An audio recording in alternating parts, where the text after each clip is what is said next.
बिस्मिल्लाहिर्रहमानिर्रहीम। अस्सलाम वालेकुम। ख़वातीन हज़रात, अगर कोरोना से एहतियात ना की गई तो अगस्त तक कई करोड़ पाकिस्तानी मारे जाएंगे। मगर कैसे? पाकिस्तान में अभी तक लोग कोरोना को सीरियस नहीं ले रहे। अक्सर लोग एहतियाती तदबीर इस्तेमाल करने के बजाय इसी बहस में पड़े हुए हैं कि मसाजिद खुलें या नहीं और कारोबार कब खुलेंगे। लेकिन हकीकत यह है कि अगर लोगों ने घर से निकलना बंद ना किया तो अगस्त तक आधे से ज्यादा पाकिस्तानी मर सकते हैं। शायद ही कोई ऐसा घर बचे जिसमें कोई फोदगी ना हो और अक्सर खानदानों का नामो निशान मिट जाएगा। लेकिन आवाम की एक बड़ी अक्सरियत इसको समझ ही नहीं रही। ज्यादातर लोगों की राय यही है कि फरवरी से हम पाकिस्तान में कोरोना की मौजूदगी का सुन रहे हैं और अब अप्रैल का पहला हफ्ता भी गुजर चुका है। लेकिन अभी तक पूरे मुल्क में कोरोना के सिर्फ 3000 मरीज हैं। लिहाजा ये कोई खास खतरनाक चीज नहीं है। हुकूमत वैसे ही लोगों को डरा रही है। आवाम की इस गलत फहमी की वजह यह है कि बहुत से लोग बशमूल कई डॉक्टर्स अभी तक कोरोना के फैलने के मॉडल को नहीं समझे। इसे समझने के लिए हमें रियाजी के लॉ के कानून की मदद लेना पड़ेगी। कैसे? आइए देखते हैं। ख़वातीन हज़रात, आपने शतरंज बोर्ड की वो कहानी तो सुनी होगी जिसमें शतरंज के खिलाड़ी ने बादशाह से कहा था कि मुझे इनाम देना है तो मेरे शतरंज बोर्ड के हानों में चावल के दाने इस तरह रखें कि हर हाने में चावल के दानों की तादाद डबल होती जाए। यानी पहले हाने में 1 दाना, दूसरे में 2, तीसरे में 4 और चौथे में 8। इसी तरह हर हाने में डबल करते जाएं। बादशाह ने कहा यह तो कोई मसला ही नहीं। लेकिन जब हिसाब लगाने बैठे तो मालूम हुआ कि अगर सारी दुनिया के चावल भी इकट्ठे कर लिए जाएं तो सारे हाने पूर्ण नहीं होंगे। कोरोना के फैलने का मॉडल भी इसी तरह है। सवाल ये पैदा होता है कि कैसे? ख़वातीन हज़रात, अब तक के डाटे के मुताबिक यह वायरस हर मरीज से आगे 2 लोगों को लगता है। दूसरा ये कि कोरोना का औसत इंक्यूबेशन पीरियड 7 दिन यानी 1 हफ्ता है। मतलब अगर किसी को यह वायरस लग जाए तो यह खामोशी से जिस्म के अंदर अपनी अफजाइश करता रहता है और बीमारी की अलामात 1 हफ्ते बाद जाहिर होती हैं। 1 हफ्ता इंक्यूबेशन पीरियड का मतलब यह हुआ कि अगर लोगों ने घर से बाहर जाना जारी रखा तो हर हफ्ते कोरोना के मरीजों की तादाद डबल होती जाएगी। पाकिस्तान में फरवरी के दूसरे हफ्ते में कोरोना के पहले मरीज का पता चला। फर्ज करें उस वक्त सिर्फ 1 मरीज था। उस हिसाब से फरवरी के दूसरे हफ्ते में 2 मरीज होंगे और चौथे हफ्ते में 4। आगे चलें तो मार्च के पहले हफ्ते में 8 मरीज, दूसरे में 16, तीसरे में 32, चौथे में 64 और अप्रैल के पहले हफ्ते में सिर्फ 128 मरीज बनते हैं। अगर हम थोड़ी देर के लिए भूल जाएं कि हकीकत में पाकिस्तान में इस वक्त 3000 मरीज हैं और फर्ज करें कि इस वक्त सिर्फ 128 मरीज हैं और अपनी गिनती जारी रखें तो अप्रैल के दूसरे हफ्ते में 256 मरीज, तीसरे में 512 और चौथे में 1024 मरीज होंगे। बज़ाहिर लग रहा है कि फरवरी से लेकर अप्रैल के आखिर तक 2.5 महीने या 10 हफ्तों में सिर्फ 1000 मरीज होना कोई खतरे वाली बात नहीं है। रियाजी के लॉग 2 के कानून के मुताबिक 2 की ताकत 10, इससे भी जवाब 1024 ही आता है। मतलब अगर सिर्फ 1 मरीज से शुरू करें और हर मरीज से आगे 2 लोगों को वायरस लगे तो 2.5 महीने बाद भी सिर्फ 1024 मरीज होंगे। अब रियाजी के इसी लॉग 2 के कानून के हिसाब से आगे बढ़ें तो 10 हफ्ते में 1000 मरीज, 15 हफ्तों में 32,000, 20 हफ्तों में 1 मिलियन, 25 हफ्तों में 34 मिलियन और 28 हफ्तों में 260 मिलियन या 26 करोड़ मरीज बनते हैं और पाकिस्तान की कुल आबादी 22 करोड़ है। अगर फरवरी में सिर्फ 1 मरीज हो तो 28 हफ्ते या 7 माह बाद पाकिस्तान का हर फर्द कोरोना का मरीज होगा। याद रखें, इन 7 माह में वैक्सीन के आने का कोई चांस नहीं है और अगर आ भी गई तो पहले अमेरिका और यूरोप की पूरी की जाएगी। पाकिस्तान की बारी अगले साल तक शायद ही आ जाए। ख़वातीन हज़रात, लॉग 2 का हिसाब मुश्किल नहीं है, लेकिन शतरंज वाली मिसाल में बादशाह को भी फौरन समझ नहीं आई थी।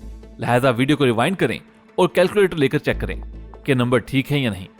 जो लोग हैरान हो रहे थे कि यकदम इटली, जर्मनी, फ्रांस, इंग्लैंड और अमेरिका में क्या हो गया कि कोरोना से इतनी अमवात शुरू हो गई, उन्हें अब रियाजी की मदद से इसका जवाब समझ आ जाना चाहिए। उन मुल्कों ने लॉकडाउन करने में देर कर दी थी। अगर पाकिस्तानियों ने भी घर से बाहर निकलना बंद ना किया तो कोई वजह नहीं है कि 2 महीने बाद पाकिस्तान में हर जगह लाशें नजर आ रही हों। कुछ लोगों का ख्याल है कि गर्मी आने से वायरस मर जाएगा, लेकिन इसकी कोई साइंसी दलील नहीं है। कोरोना वायरस 57 डिग्री पर जाकर मरता है। पाकिस्तान में इतना टेम्परेचर नहीं होता। अगर बिलफर्ज कोरोना कम दर्जा हरारत पर भी मरता हो तो चलो बाहर गली धूप में मर जाएगा, लेकिन इंसान तो इमारतों के अंदर ही रहेंगे। उनके जिस्म का दर्जा हरारत तो 37 डिग्री ही रहेगा, उस पर तो वायरस नहीं मरता। हाँ, अगर इंसान के जिस्म का दर्जा हरारत 42 डिग्री हो जाए तो इंसान खुद मर जाता है। मतलब गर्मियों में बाहर जो मर्जी दर्जा हरारत हो, इंसान तो इमारतों के अंदर ही रहेंगे और वायरस उनके जिस्म के अंदर पलता रहेगा और इमारतों में मौजूद इंसान गर्मियों में भी एक दूसरे को वायरस फैलाते रहेंगे। अब अगला सवाल यह होगा कि अगर सारे पाकिस्तान को भी वायरस लग जाए तो भी सिर्फ 5% लोग मरेंगे। इसके जवाब के लिए आपको 1920 में फैलने वाले स्पेनिश फ्लू को देखना पड़ेगा, जिसमें 5 करोड़ से ज्यादा लोग मरे थे। तहकीकात के मुताबिक सिर्फ फ्लू से ज्यादा लोग नहीं मरे, बल्कि बहुत ज्यादा लोगों के बीमार होने और अद्वियात की कमी की वजह से बहुत सारी दूसरी बीमारियां पैदा हो गई थी, जिसे मेडिकल की जुबान में सेकेंडरी इन्फेक्शन कहा जाता है। स्पेनिश फ्लू में ज्यादातर अमवात बहुत ज्यादा मरीजों के होने, सफाई की कमी और सेकेंडरी इन्फेक्शन से हुई। अगर खुदा न खास्ता पाकिस्तान में भी कई करोड़ लोग बीमार हो जाते हैं तो ना तो मुल्क के अस्पतालों में इतनी जगह है और ना ही मुल्क में इतनी दवाइयां हैं। ज्यादातर अद्वियात बाहर से आती हैं और जो मुल्क में बनती हैं उनके केमिकल्स भी ज्यादातर बाहर से ही आते हैं। ऐसे हालात में कोई मुल्क किसी को अद्वियात या उनके केमिकल नहीं देता। अभी कल ही जर्मनी ने इल्जाम लगाया है कि अमेरिका ने उनके 2 लाख फेस मास्क चोरी कर लिए हैं। ये मास्क जर्मनी ने अपनी पुलिस के लिए मंगवाए थे, लेकिन अमेरिकी हुकूमत ने जहाज को आधे रस्ते से वापस बुला लिया कि इन मास्क की अमेरिका के अंदर ज्यादा जरूरत है। जब 2 करीबी मुल्कों का यह हाल है तो सोचे पाकिस्तान को कौन पूछेगा। कोरोना को डेंगू की तरह ना समझे जो मच्छरों से फैलता था। मच्छरों को मार दिया गया और डेंगू कंट्रोल हो गया। कोरोना इंसानों से फैलता है और इंसानों को मारा नहीं जा सकता। लिहाजा वक्त और हालात की नजाकत को समझे।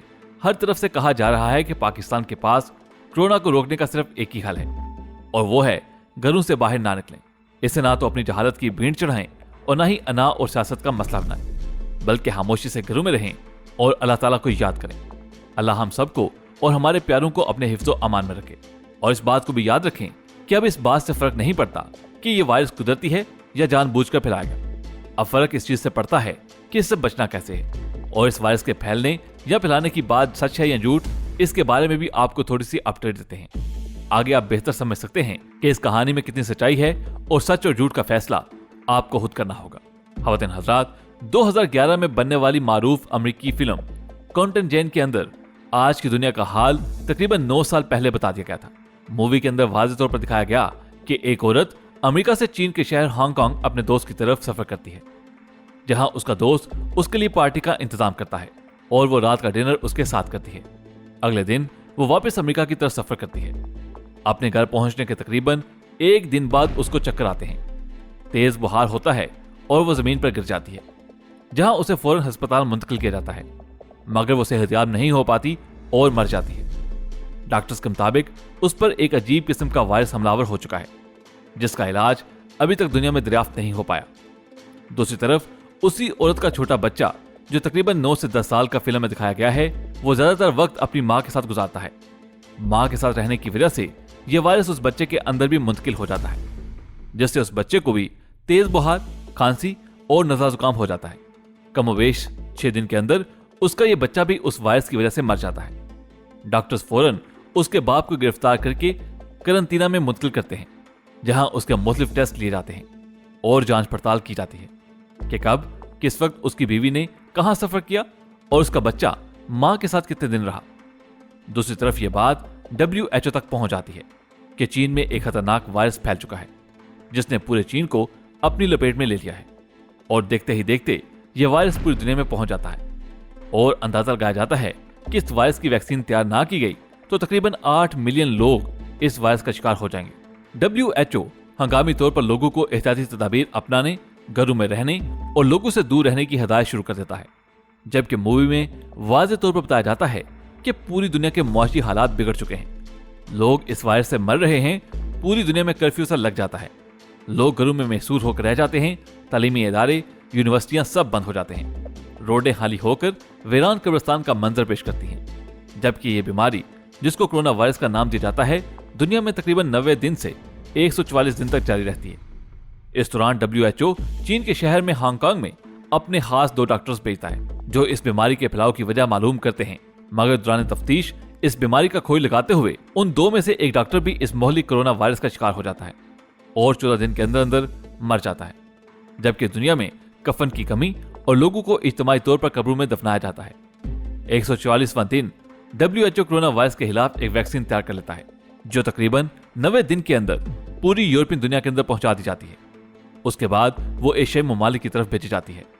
वैक्सीन इंसान के नाक के अंदर डल जाती है, जो फेफड़ों में जाकर कोरोना वायरस के जरासीम को खत्म कर देती है।